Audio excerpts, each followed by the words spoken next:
Hello and welcome to this presentation about the National Plant Monitoring Scheme habitat that goes by the name of Marsh and Fen.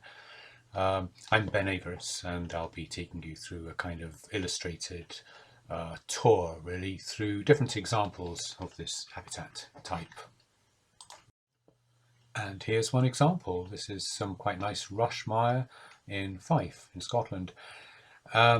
In this guide, we'll be looking at the definitions of the habitat and the definitions of its subdivisions, and also seeing what the main species are and a selection of other species. So, definitions first. In a very broad sense, this big broad habitat type, which is so hugely variable, encompasses lots of different kinds of wetlands. It's basically all those wetlands that are not woods, actually, for a start, and that are not bogs or wet heaths, because they will go in the bog and wet heath NPMS type, or those that are sort of fringing open water bodies like lakes, lochs, rivers. Those will go in the freshwater NPMS habitat. So we're left with a big range of things: flushes, fens, various kinds of wetland springs and some swamps, within which there's so much variation. It's obviously quite a useful thing to be able to break that down into a small number of groups that are reasonably well defined. And we can see that if we look at the species composition of the flora, we find there's variation in relation to acidity that allows us generally to put whatever kind of vegetation we're looking at of marsh and fen type into either an acid, neutral or basic soils subdivision. Acid one having a lot of sphagnum moss or Polytrichum commune moss. There's a photograph of them there. Neutral one with more herbs, a bit of a more lush mix of herbs and with different mosses, such as Calliogonella cuspidata. There's a little inset photo over there. And at the basic end, a particular group of mosses actually are the really good species that help to define that. They go by the name, collectively by the name of the brown mosses. Now, although we can recognize those three categories, acid, neutral and basic, the NPMS marsh and fen broad habitat is divided up into just two fine scale habitats, an acid one and what's called base rich. And the base rich one is basically the neutral and the basic one put together. Now, through this marsh and fen habitat as a whole, this very broad habitat, it's very common to see sedges and rushes, and indeed sedges and rushes can be the dominant plant species in many examples of marsh and fen vegetation. So let's have a look here at some of the commoner sedges, and then on the next couple of pages we'll have a look at some of the commoner rushes. So these species here, we've got 5 of them. The first 4 are among those sedges whose leaves are slightly kind of greyish green or bluish green colour.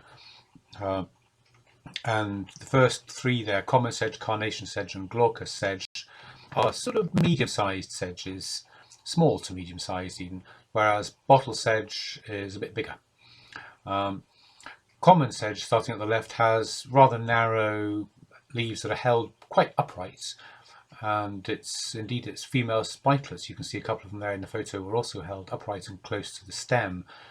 The carnation sedge and glaucous sedge are different in their leaves, so a bit broader and a bit more widely spreading. Carnation sedge has particularly pale green or pale bluish green leaves, pale bluish green on both sides, whereas in glaucous sedge they're darker on their upper sides and paler underneath. There are also differences in spikelets. Glaucous sedge female spikelets stick out further and hang down on longer stalks, and it tends to have 2 or 3 male spikes at the top, only one in carnation sedge. Bottle sedge, yeah, it's bigger, and its funny thing is its leaves are, broadly speaking, you can call them greyish green, but on their undersides they're darker and not so greyish. That's an unusual thing really, because most plants' leaves, if they show darker on one side, paler on the other, it tends to be that the underside is paler. as with birds, funnily enough, the common pattern there, darker above, paler below. Bottle sedge sort of bucks that trend, and it's a rather medium to pale glaucous green on its upper side, and a rather more shiny and less glaucous and darker green underneath. Female spikes quite distinct, those long catkin-like things, sort of pale green, yellowy green colour. It grows really in wet places. It's more restricted to really wet. I mean, I know these are all mires of some kind, these marshes and fens, but they vary in wetness, and bottle sedge tends to pick out some of the wetter examples of this broad habitat. Star sedge dislikes acid soils, and it's got narrow, quite ordinary mid-green leaves, pretty inconspicuous. Well, pretty indistinct, you might say. But the flower heads are pretty obvious. Those female fruits there arranged in a star-like form, all clustered towards the tip of the stem. Rushes. The ones on this page are rushes that are quite tall, and they are tufted in their growth form, and they have flower spikes, little groups of brownish flowers that stick out just in one part of the stem on the side. That's why you could call them sideways flowering rushes.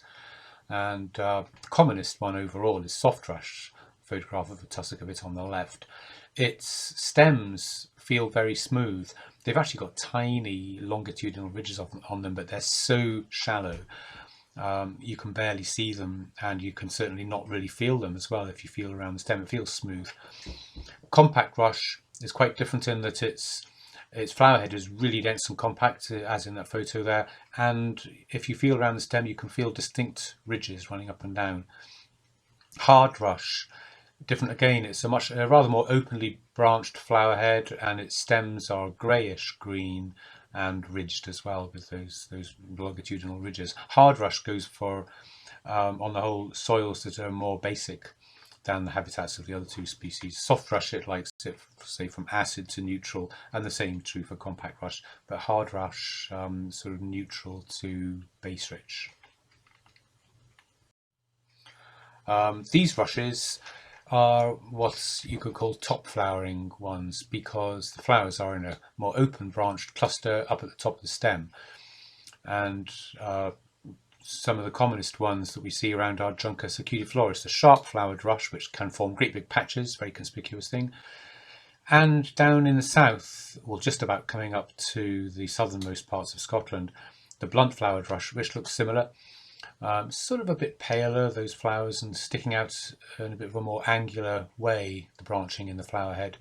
And it's got there's a difference if you can break open the stem and you can see these divisions inside. In the sharp flowered rush, it has transverse ones cutting across there. I've got an open specimen there photographed. In the blunt flowered rush, it's similar, but you also get longitudinal walls going up there. Sharp flowered rush goes for soils that are neutral to acid, and it goes well into the upland parts of Britain. Blunt flowered rush is a more lowland species on soils that are more neutral to rather basic. There's another one that's very common. It looks a bit like a sharp flowered rush, but it's shorter. This is jointed rush, and it's a bit more tufted, and it grows not usually as the big patches as the sharp flowered rush can do. Tends to grow on soils that are neutral to basic, scattered, say quite thinly scattered in neutral to basic, like base enriched mires. Haven't got a photograph of it on this page, I'm afraid, but there will be one later. Now, I mentioned a few pages back that we've got two fine scale divisions within this NPMS habitat. What the NPMS is called the acid one and the base rich one. And the base rich one actually includes neutral and base rich wetlands lumped together. So we can go through and have a look at these. First the acidic fine scale habitat, and then the base rich one.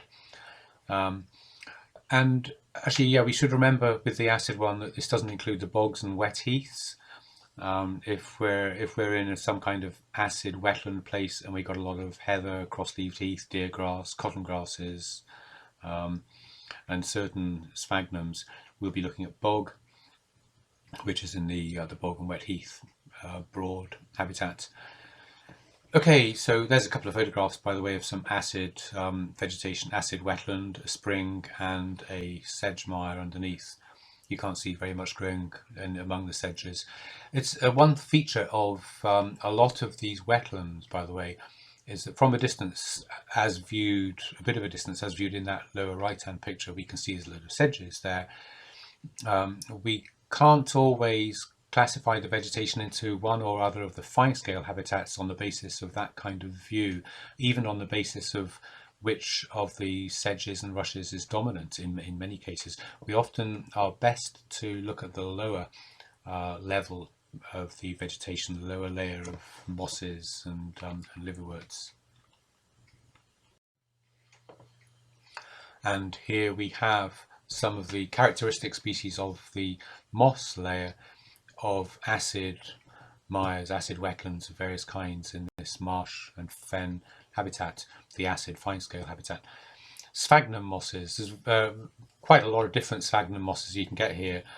I've illustrated sphagnum phallax there, sort of pale yellowy green to orangey green colour one. It's very common. It's about the commonest one, really. Polytrichum commune to the right has leaves that look a bit like conifer needles, all sticking out in different directions. When it's moist, when it's dry, they all fold up close against the stem. Very, very common in all kinds of acid wetlands.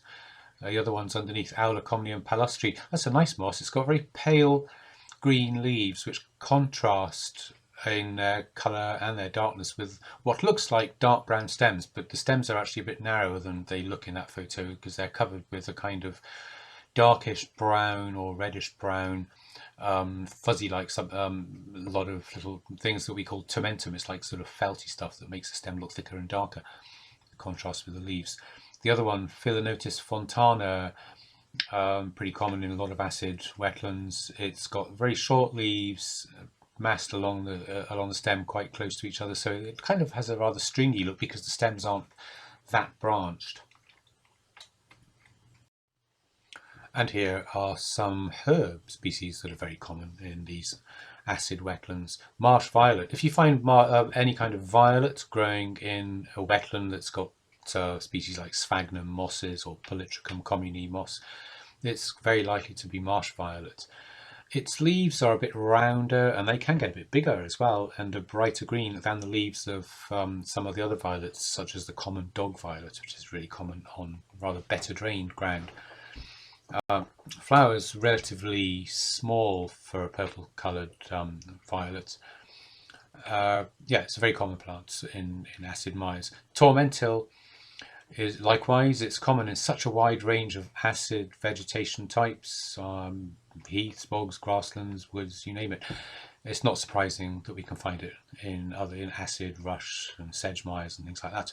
Heath bedstraw, you might expect me to have illustrated marsh bedstraw in there, but marsh bedstraw is not really a plant of the acid soils that heath bedstraw is. Heath bedstraw is most common on rather drier ground, but it can get into some surprisingly wet places. You can go into some, I don't know, some of the bogs, some of the rush mires and sedge mires, and you can see little bedstraw around, and you might at first think, oh, is this going to be marsh bedstraw? And it actually turns out to be heath bedstraw. It's surprisingly wet tolerant.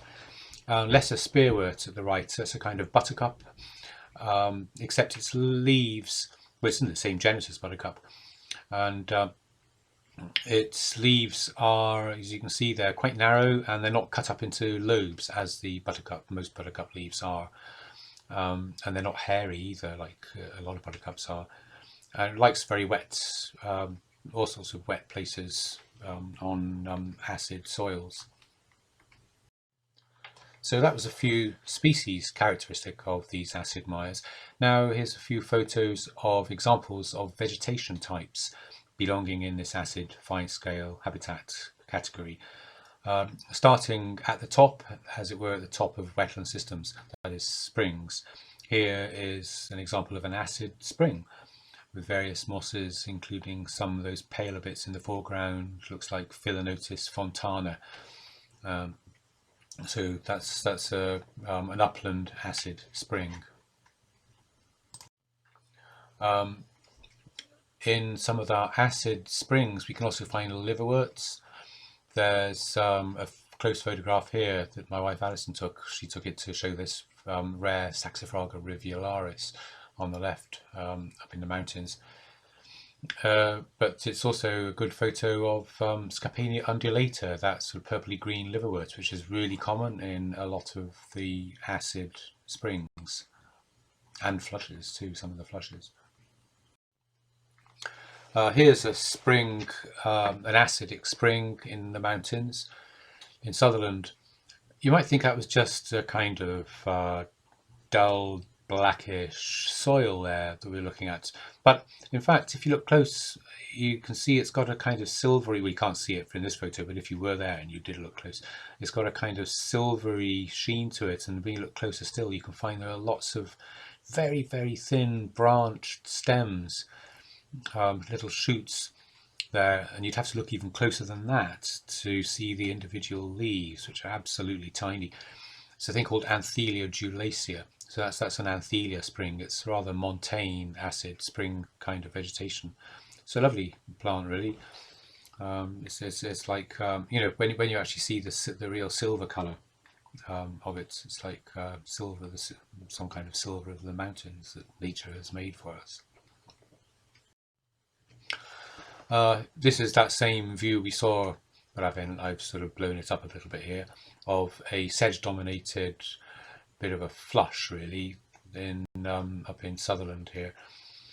Sphagnum mosses growing among the sedges. Actually, in this view, compared to the previous one, when I showed it before and it was smaller, you can actually see some of those sphagnum mosses, that pale, rather yellowy green carpet of moss growing amongst the common sedge and star sedge sward, and that's got a lot of sphagnum phalax in it, and there's some polytrichum in there as well, which shows us that it's an acid mire, definitely going to be in the acid NPMS fine scale habitat here. Another example, pretty similar really, except that the sedge here is bottle sedge, and there's also some common cotton grass growing in it. The common cotton grass can grow quite commonly in these sorts of acid NPMS Marsh and Fen habitats. It also grows in bogs and wet heaths, but there it will be accompanied by other species such as heather and hare's tail cotton grass, which has just a single white cottony head, whereas the common cotton grass has multiple ones. So yeah, bottle sedge and sphagnum and common cotton grass growing together, acid mire. Another example of rather similar bottle sedge sphagnum mire. You can't really see the sphagnum in that one, we can barely see it, but you can see there's a lot of heather nearby, and actually little bits of heather coming into it, but it's still well, that's sort of as the surrounding heath is grading in to the bottle sedge mire, heath and bog adjacent to it there. It's quite common to find sedge, sphagnum, acid sedge and sphagnum mires running through heaths and bogs. Likewise with rush mires, acidic rush mires that have got sphagnum and polytrichum in them, they can be very common amongst some of our bogs and heaths in the uplands. This one has a dense sward of the sharp-flowered rush, Juncasia cutiflorus. Very common to find that species dominating in some of our acid mires. Equally common to find soft rush as the dominant rush. Here it is with sphagnum mosses underneath it, forming patches among a more extensive area of bog. And a rather similar community of soft rush and sphagnum moss can occupy drainage ditches that run through bogs and conifer plantations in the uplands. Here is some more bottle sedge mire. Some of it here has a lot of sphagnum growing with it, and we can call that bottle sedge mire, as we did in those other pictures a few pages back. That's labelled M in this photo, but it's in a mosaic here with bottle sedge swamp, where there's little other than just open, shallow water among the sedges. This looks rather more like bog in that there's some heather and some cross-leaved heath, A lot of sphagnum too, including Sphagnum papillosum, this big ochre coloured one. But it's different in that there's also Sphagnum denticulatum, the one on the lower left corner, that little inset photo. Nice little golden coloured thing with dark stems. And some of what looks like Sphagnum papillosum is actually Sphagnum affini, which is an uncommon species that likes a bit of mineral enrichment. Other species there, including Carex silesiocarpa, the slender sedge, which isn't very apparent in this photo, but it's there. It's kind of halfway between a bog and a flush on very, very saturated, very wet, deep peat with this sluggish water movement. It's not a common kind of habitat and vegetation. We find it's often in little depressions here and there in valley bottoms. It can be, that's probably why people have called it valley mire. But if you find some kind of wetland in the bottom of a valley, it's much more likely to be not of this particular kind, because this one is uncommon. Some other wet, sluggish soakways in acid, rather peaty places can have a lot of bog pondweed, or in the southwest half of Britain you can get the bog St Johnswort as well. That's the bog St Johnswort photographed on the left, not in flower. It has yellow flowers when they're out, but it's pretty unmistakable anyway, because the leaves are very broad, kind of rounded and really hairy, making them look pale. Unmistakable plant. The stem's very hairy as well.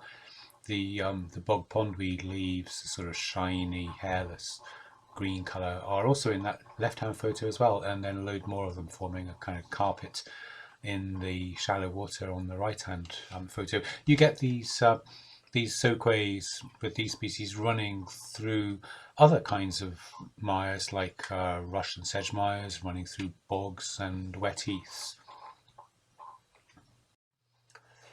This is quite different. It's purple moorgrass mire, Molinia mire. An easily recognisable species because it forms these big tussocks. Long flowering stems. They're very pale in this photo. Flower heads are branched, but the branches are held pretty close to the stem. Leaves get quite reasonably wide in their middles, but then they get narrower, obviously, to the tip and also to the base. Easy plant to recognise. Not so easy to walk through, where it grows in big dense tussocks on wet ground, because you try and keep your feet out of the wet runnels in between the tussocks, but then when you stand on the tussocks they often kind of wobble. Very common in acid places, especially where it's maybe been kind of bog or wet heath in the past and there's then been grazed or burned or both. And if it's on deep acid peat, which is mostly on flattish ground, then we place it into the bog and wet heath NPMS category. Otherwise, if it's on shallower peat or where there's a bit of a trickle of water going through and you get other species, maybe like carnation sedge, it may have been derived from wet heath or from wet woodland, and it goes into this acid fine scale habitat of the NPMS Marsh and Fen. And here's another example of the same kind of thing, but it's different in that it's got bog myrtle growing abundantly in it. Some examples of Molinia mire can also have a lot of bog myrtle. We can get these Molinia mires in various settings, especially given that the soils are peaty, especially common to find them in association with bogs and wet heaths. So that's how I had a quick look through the acid side of things. Now if we move on to the base-rich fine scale habitat, as I said earlier on, this actually includes what we would recognise as neutral mires and also what we would recognise differently as base-rich mires. Both those two categories there have significant differences between them, especially with regard to the mosses. But for NPMS purposes, we just lump them all together. However, for the purpose of describing them here, we'll do the neutral ones first and then the basic ones, so that you can see what the difference is and maybe appreciate it, if only for interest, when you're out there in the field. And here are mosses that are very common in the neutral mires. You'll see one of them, Philanotis fontana, was also included in the acid mires because it straddles both of those categories. The other three there are very much species that if you find a lot of these in a wetland, you're not going to be in the acid one, you're going to be in the NPMS base-rich one, although these species can be common in what is actually a neutral mire, but then the neutral mires are in NPMS base-rich. It's a bit of a muddle, but you know, actually the NPMS system makes it a little bit easier for you because you don't actually have to differentiate between the neutral mires and the truly basic mires. So Calliogonella cuspidata at the left has a spiky look and usually a red stem. Brachythecium rivulari doesn't have any reddish stuff about it and it's not so spiky, but the tips of the shoots and some of the branches are a lovely silvery pale colour. We've done the Philanotis in the acid category. So the Bryum pseudotriquetrum has reddish stems and leaves. The stems aren't very branched and the leaves are quite a broad oval and they stick around out in all directions. Herbs of neutral mires. Marsh marigold, easy to tell, it's like a big buttercup, and the leaves, well, big buttercup as far as the flowers are concerned, and the leaves are quite different. They're heart-shaped with little tiny teeth along the edges. Flowers quite early. Marsh hawksbeard has leaves a bit dandelion-like with some backward pointing teeth, big teeth, some of them point backwards, but it's not like a dandelion because the leaf tip tapers more gradually to a pointed tip, and the plant as a whole is branched with some of the leaves up the stem, and so you'll get several flowers to an individual plant, which is not what you get in dandelion. You just get one stem. In dandelion has no leaves and just one flower. Ragged robin, easy to tell again with those flowers, those finely cut up pink flowers. The leaves come in opposite pairs and they're quite narrow, slightly darkish green. Marsh pennywort, dead easy to tell because the leaves are round and they got those what you could call crenulations. They're like almost sort of teeth, but they're very, very rounded, just indentations between them. If you see anything like that growing in a wetland, it's going to tell you it's a neutral one. Nothing else really like it apart from wall pennywort, or it's also called navelwort, which grows on rocks and walls, and it's quite obviously different habitats, and it's more southwestern. More herbs of neutral wetlands. Common valerian, it has leaves that are vaguely like the shape of ash leaves with leaflets on the left and right sides. The flower heads really quite branched and you get these clusters of tiny little whitish to pale pinkish flowers. Angelica has a leaf that's more of a triangular shape really, or like some ferns, but it's not divided up as intricately as it is in some of those ferns. And the flowers are grouped in those big umbels. The individual flowers are tiny and whitish. The plant doesn't have leaves, it's a sort of smooth stalk, often with a purple tinge to the stem, and in the leaf you can just about see it in that photo that at the junctions of the branches within the leaf you often get a purple, darkish purpley bit of a splodge. So that purple colour is characteristic of the Angelica. Marsh bedstraw and fen bedstraw, these are bedstraws that tend to sort of scramble up among taller plants such as rushes and other taller herbs because they have stems that are maybe a bit weak and floppy, too much so for them to be able to really grow more than about 20 or so centimeters totally without any kind of support.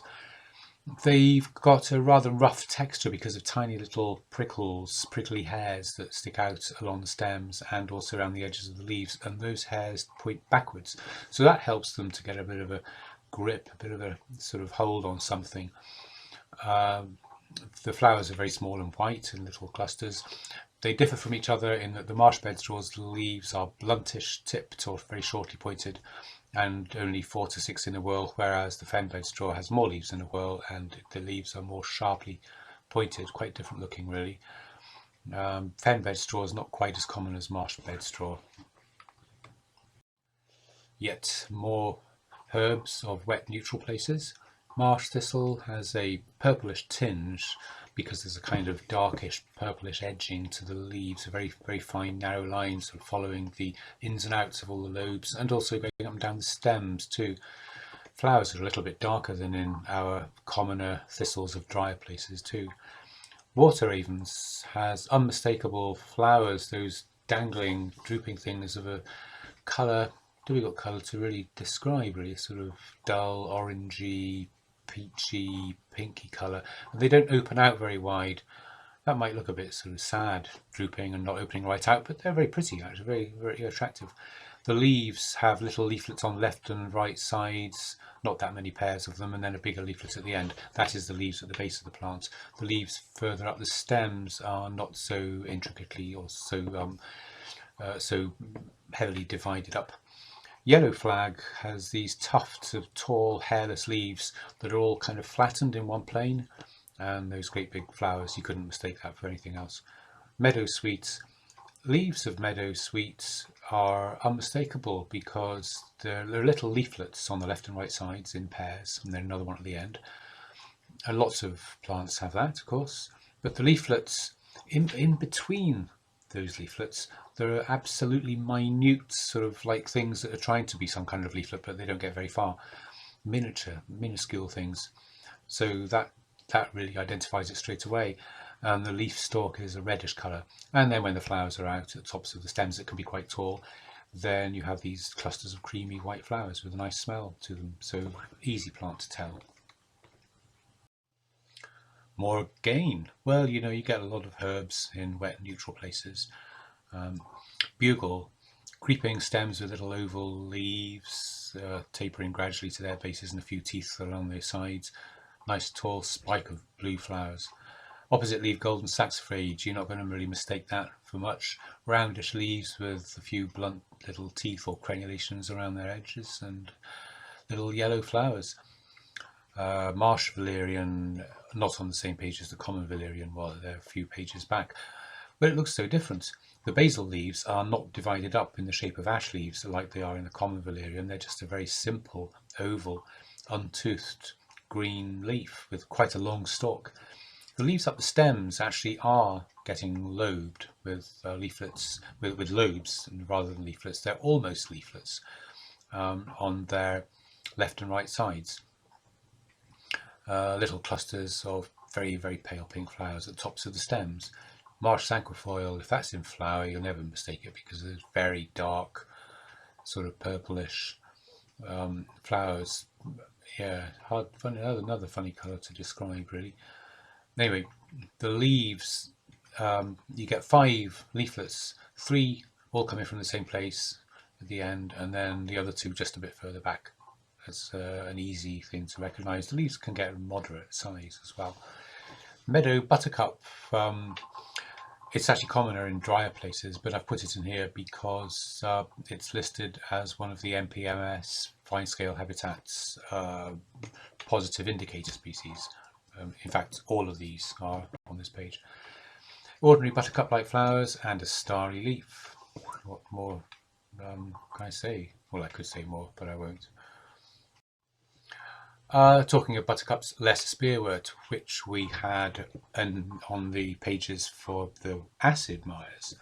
It's generally probably better known in acid habitats, but it does grow in neutral mires just as much, I reckon.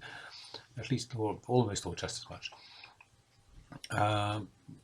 Easy to tell, it's hairless, and the leaves aren't divided up like buttercups, like that meadow buttercup on the previous page. And the flowers, although the flowers are buttercup-like, you can get a hint that maybe it's not buttercup from a little bit of a distance before you get close enough and check out the leaves, because they're a little bit paler than most buttercup flowers, and the petals are just a bit narrower as well. The flowers are a wee bit smaller than those of the meadow buttercup and the creeping buttercup. I've also put marsh willow herb here as well, because again, sometimes you see that written down as something of more acid places, but I find it at least as much in neutral mires.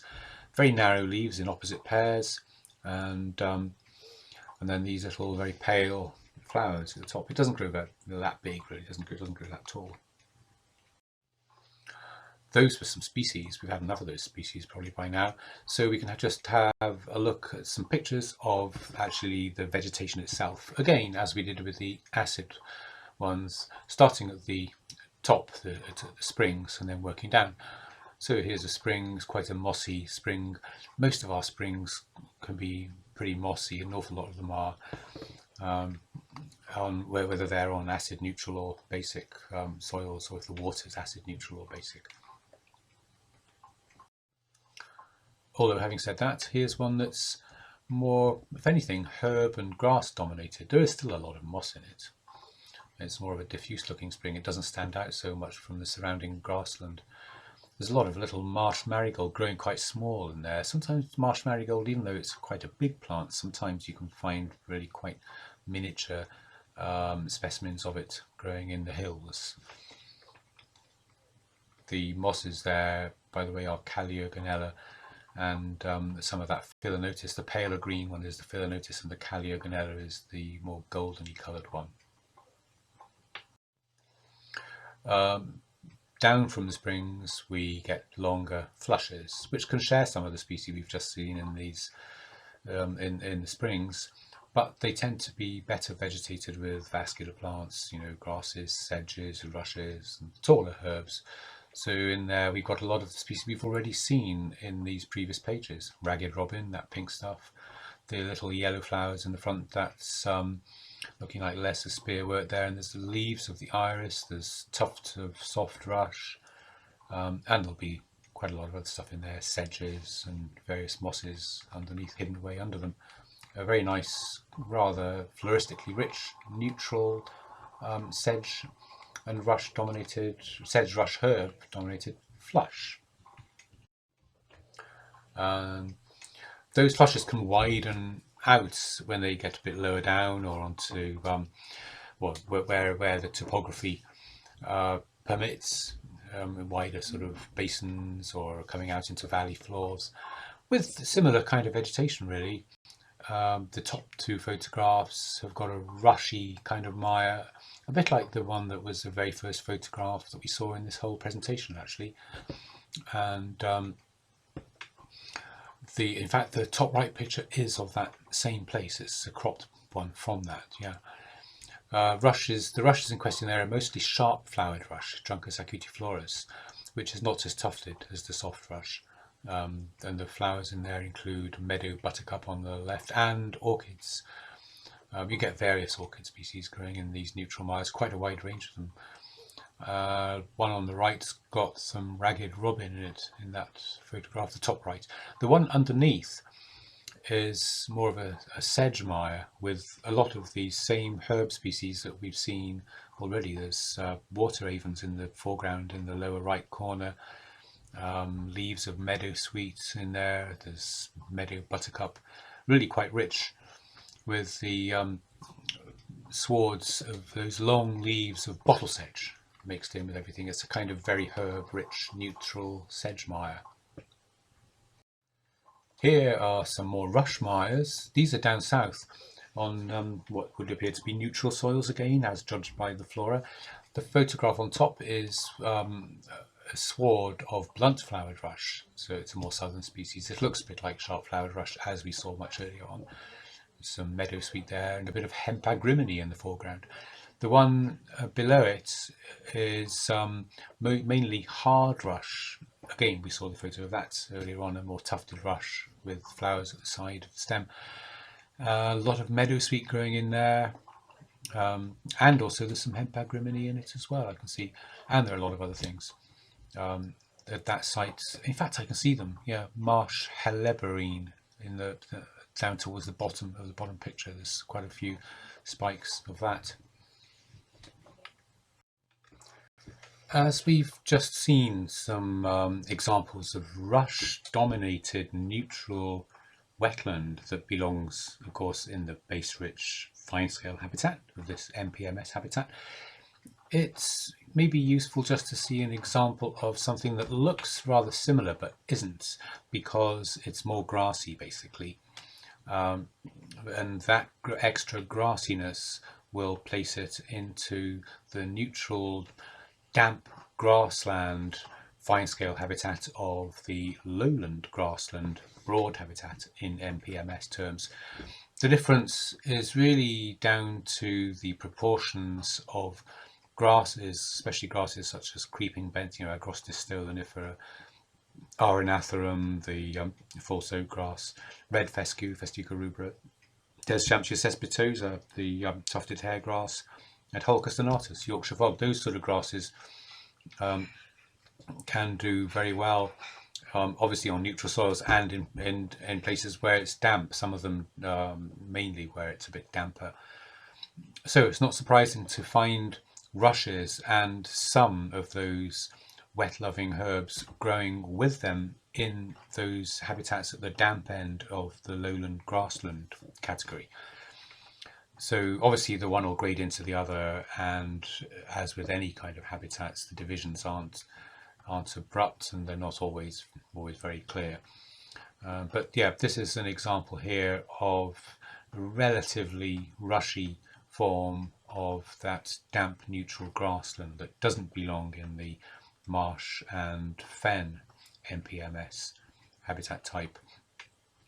It looks in this view perhaps as though the amount of rush is more than there is, because the rushes are pretty tall and we're looking sideways. It can give an impression of having more of it than there is in terms of cover. And as you walk through there looking down at the ground, you can see that grass cover is a lot more than rush cover. Well, you can't see that, but unless you look at the very foreground, but at least at the very least I can tell you that we were there. That's my wife Alison. We were surveying this place in West Lothian, and those bits that look as if they got more rushes actually don't have quite that much.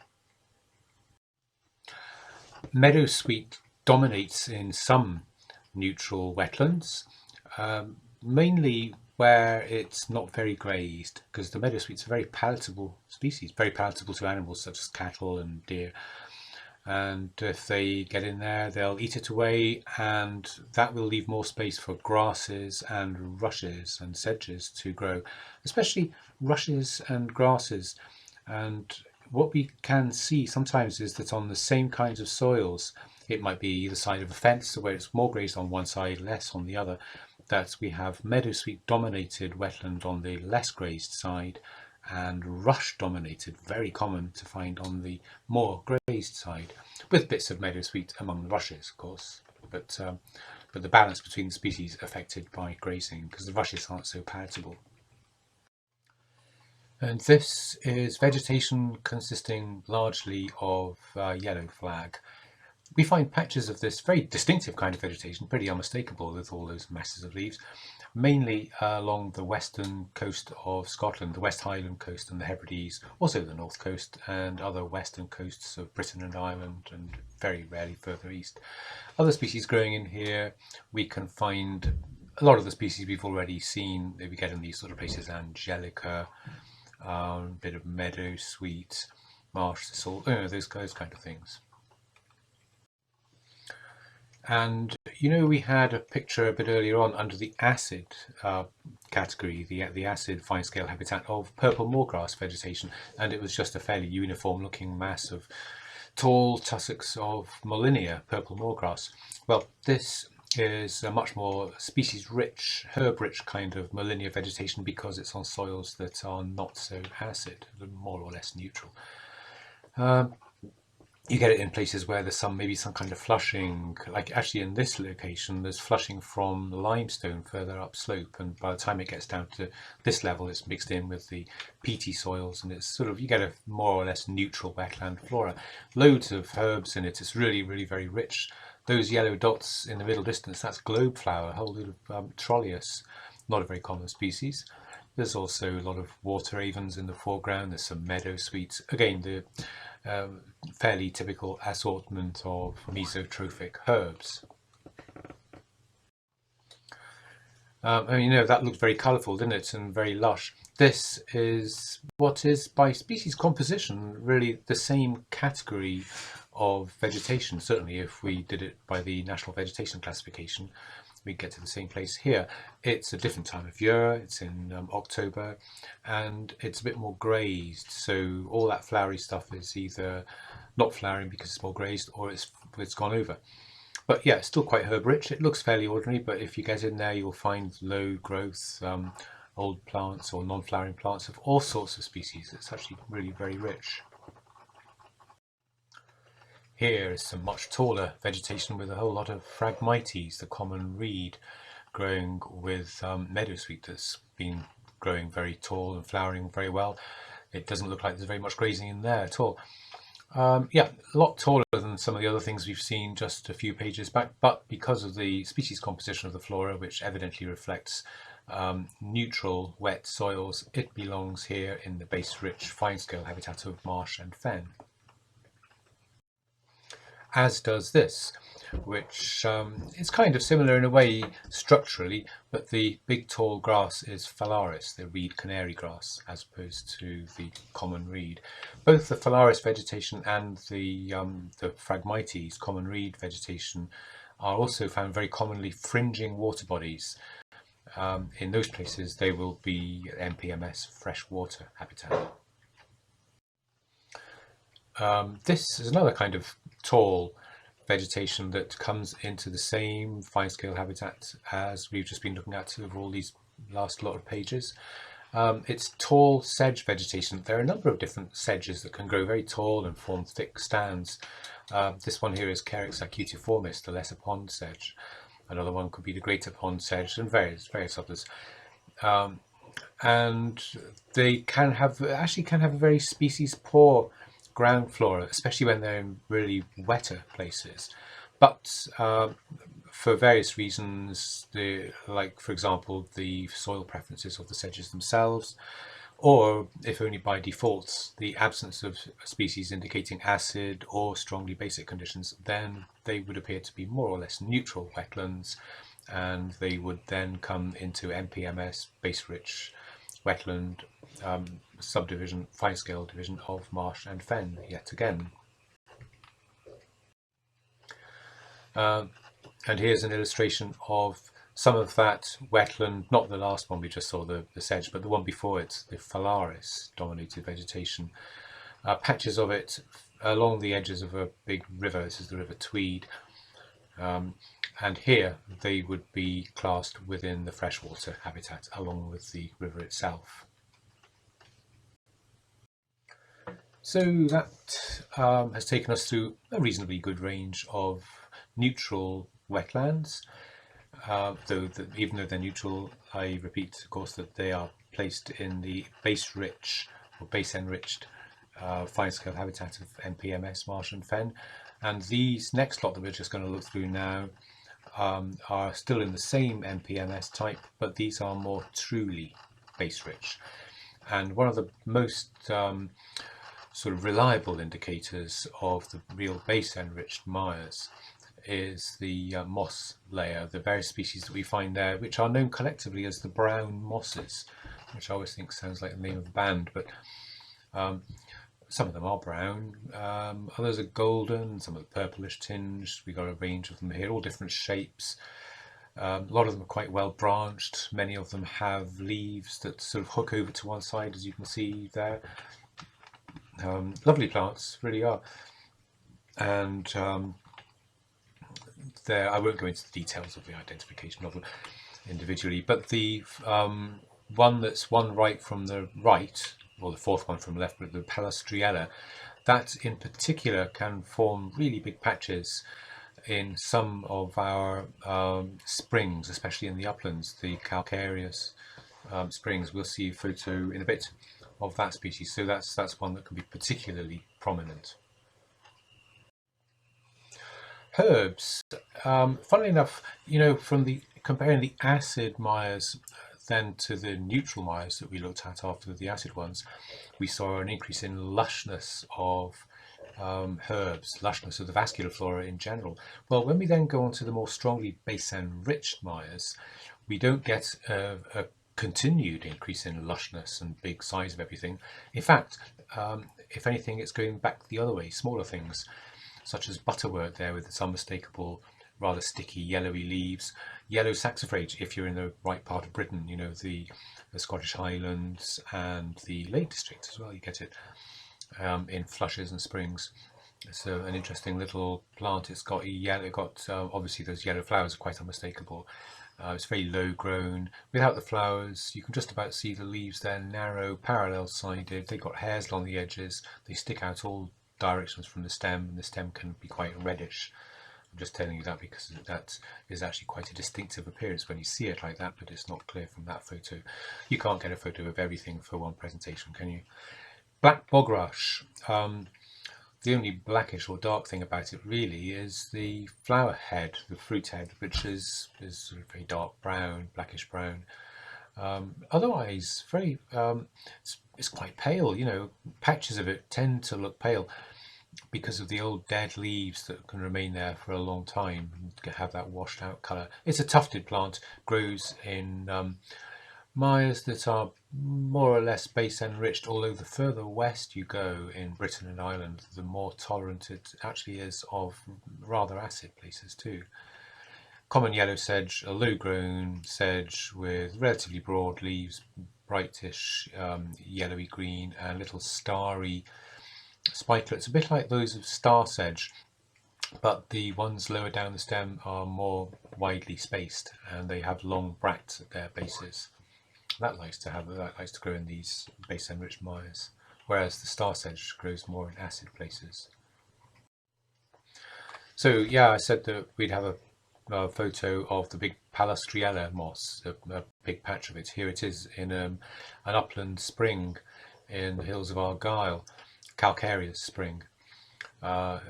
It's typically that kind of golden colour, beautiful looking thing. So you can spot some of these springs from a long way off, and then it's just downslope of it to the right is the top of the flush there leading from that spring, and you can see little starry plants of butterwort scattered over the wet, muddy and stony looking ground. Another photo, similar kind of scene in a way. This is in Perthshire, further east.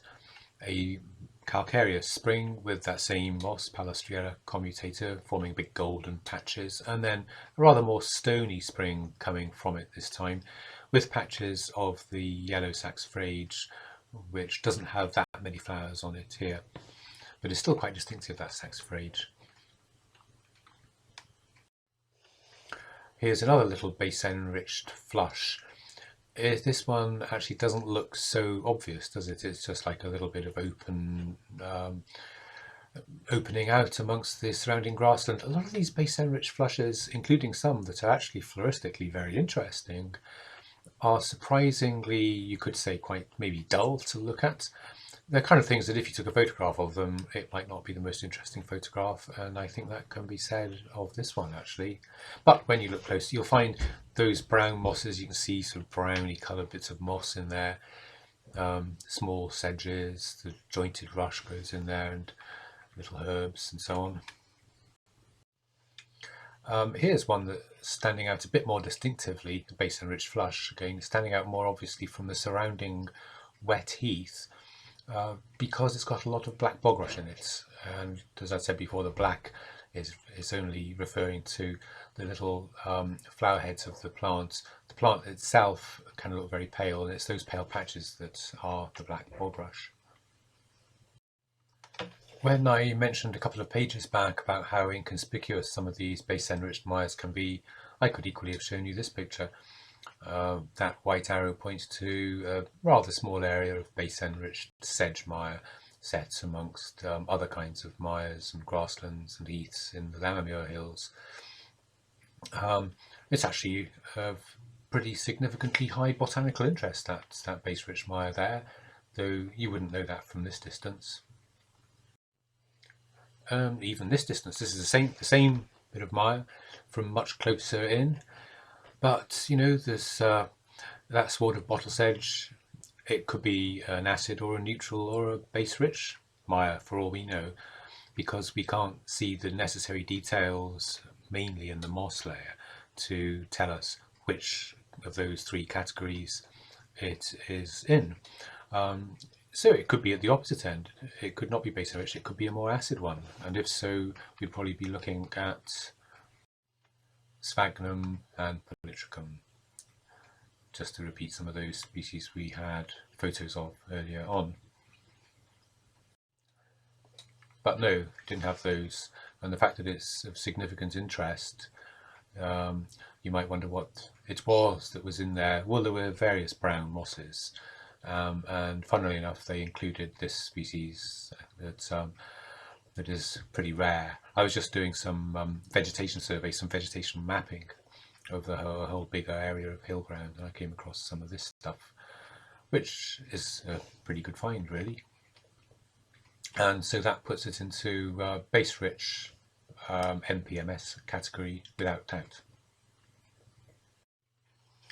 Funnily enough, when I wrote that, well, I'm narrating this now in January 2021, but I wrote this document in July 2020, and I wrote that previous page on the 7th of July, and the very next day, the 8th of July, I went up the road to get a photograph of jointed rush, because I'd mentioned earlier I hadn't got one in there at that earlier point. And there's that photograph, because we got some flushes just up the road, a mile or so up the road from our house, and that species is quite common in them. I went up there with my wife and daughter to have a look there, and lo and behold, what did I find? Some Tomentipnum nitens that I'd only just happened to mention the previous day. It's a bit of a coincidence, and it seems to be a new record for around here, because the previous findings also in the Lammermuir Hills were over on the other side. See that where my wife and daughter, Alison and Ellen, are pointing to, that's where it grows. Talk of nondescript mires, I mean, that could be just a bit of short grassland for all, couldn't it? It doesn't look that much, but yep, there it is, a whole load of Tomentipnum nitens. Here's some more base enriched sedge mire that's about as lush as you could expect to get the base enriched stuff. It's the pale band just below or around about the very centre of the photograph, just in front of the woodland. As you get closer, it gets even taller still with those rushes, and there it's more of a neutral wetland, although that would still, in NPMS terms, place it in the base enriched fine scale habitat type. So it makes it kind of easier for anybody doing the NPMS. You haven't actually got to separate the neutral from the base enriched, but I hope it's been of interest in this presentation to have brought out that difference, to show that they are two very different categories, really. And we now come to the page of species classed by the NPMS as negative indicators in the marsh and fen habitat. Nettle is there because it can indicate eutrophication. It seems to be to do very well, an increase in abundance at the expense of other species in places where there's been something like runoff from agricultural land that's been treated intensively with fertilizers, for example. Some kind of increase, unnaturally high increase in nutrients, and actually the goose grass that's growing with it in that photo can increase similarly for the same reasons. Himalayan balsam, well, that's obviously just because it can grow very big and outdo other plants. It's a non-native as well, spreads and can be a pretty difficult thing to eradicate, an obvious problem species there. Tufted hairgrass is a native species, and it's more okay really, but if grazing is very light, it can grow into these big tussocks that can sort of coalesce and swamp out some of the smaller plant species, leading to a decrease in overall botanical diversity. The rushes and the dockens, the dock to species to the right, they both do very well where there's a bit more disturbance to the ground, maybe from trampling or vehicles going over. And that's the tufted rushes, by the way, when I say rushes, not things like sharp-flowered rush that we've seen pictures of earlier, but more these tussocky rushes. So those last two photographs are species that can indicate that maybe there's been some kind of ground disturbance. So this brings us now to the very end of this presentation, which I hope has been of interest or will be of use to you. I can end it with a funny poem that I wrote because my wife Alison, she thought I was meaning Martian, as in planet Mars, when I said Marsh and Fen. I must have been saying the words too quickly, one after another. And it just got me thinking, and I wrote this silly poem to end it with. Swampy wetlands in the glen, different kinds, marsh and fen. Marsh and fen?